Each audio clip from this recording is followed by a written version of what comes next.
For students who are members of the Bad River Band, the drive to school is about 15 miles. So if they miss the bus, that's a big issue. But the sweeper van right here is helping solve that problem. That's right, Dan. So Superintendent Mike McNulty blames the deficit on declining enrollment and less funding coming from the state. With colorful lights, sounds, and feelings, the new multi-sensory room at Hibbing High School is giving students a controlled environment when they need a break from class. More than 300 students from Cloquet Middle and High School celebrated Arbor Day by getting their hands dirty. The theme for this year's Arbor Day celebration in Minnesota is taking climate action one tree at a time. Taking action by doing a month-long research project on Minnesota's changing climate and how it affects types of trees growing in the Northland. Students then used that information to choose which was the best tree species to plant in their school forest. What type of soil to use, what's the best place to put them. What kind of trees go where around the state, and what trees fit best in certain types of soil. With the help of GPS data tracking, students can watch their trees grow for many years to come. That's one of the reasons why we had 6th and 8th grade students from the middle school also participate, because as those students move up through the grades, they'll be able to continue to monitor the success of the seedlings they planted today. Addressing the issues of climate change and getting students outside. Students have been mostly behind a screen for over 12 months of school, and getting out into the fresh air and doing something with their hands was a primary goal. Yeah, it feels a lot different because we were online for a long time, but yeah, it feels nice. UMD students will start hitting the books for their spring semester on Wednesday, and it'll look very similar to the fall. We'll have some face-to-face instruction. We will have some what we're calling blended instruction, which is a combination of face-to-face and online. UMD's online courses will be split into 2 categories. Either the class is largely self-taught or has immediate feedback from professors. Sophomore Luke Frisco agrees the fall semester went well, but it has been hard learning online. There's not that sort of in-person connection or anything.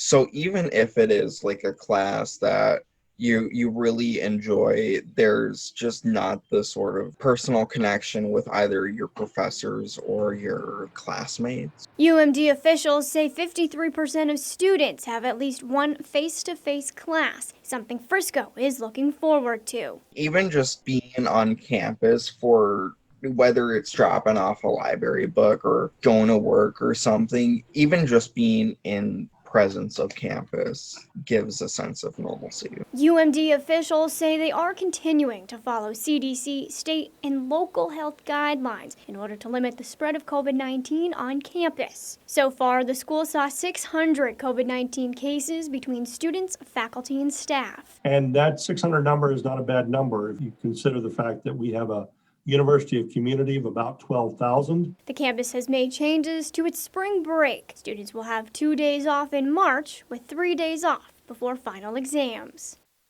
The first day of school will be one for the history books this year, as Minnesota schools will find out next week if they'll be learning in the classroom or at the kitchen table.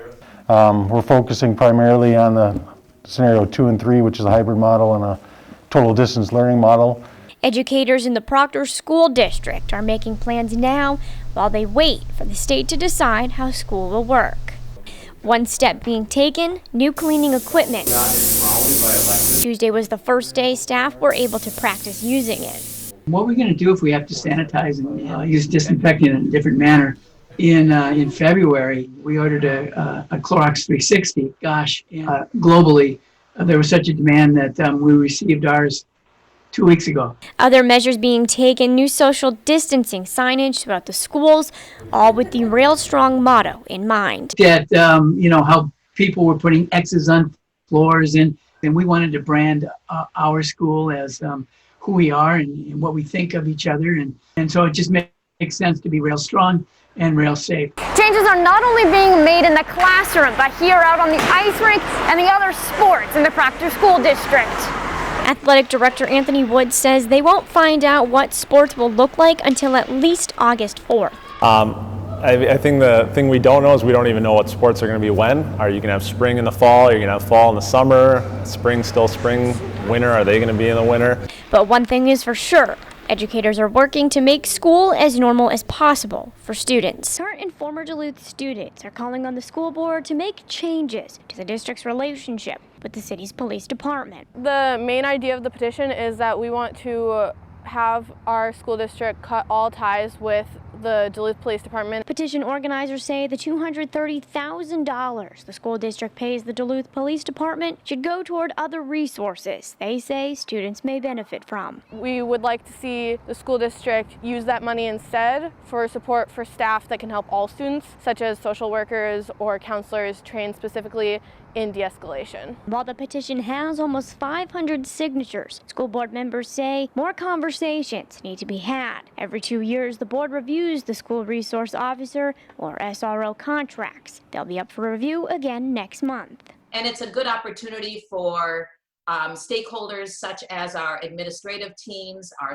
teachers, members of our community, and certainly members of the Duluth Police Department to come forward and sit with the school board. Petitioners say they want SROs removed from school buildings to eliminate racial disparities for students of color and lessen what they call the school-to-prison pipeline. School board members say they don't disagree those are issues, but school board chair Jill Lofald says SROs aren't to blame. Do we have to work on equity and have to work to see a lens and to create an environment where all of our students and staff feel safe? Of course. But I also know that there's many different connections, data, research about those issues. Petition organizers say if changes were to be made, there would be a more positive learning environment for everyone.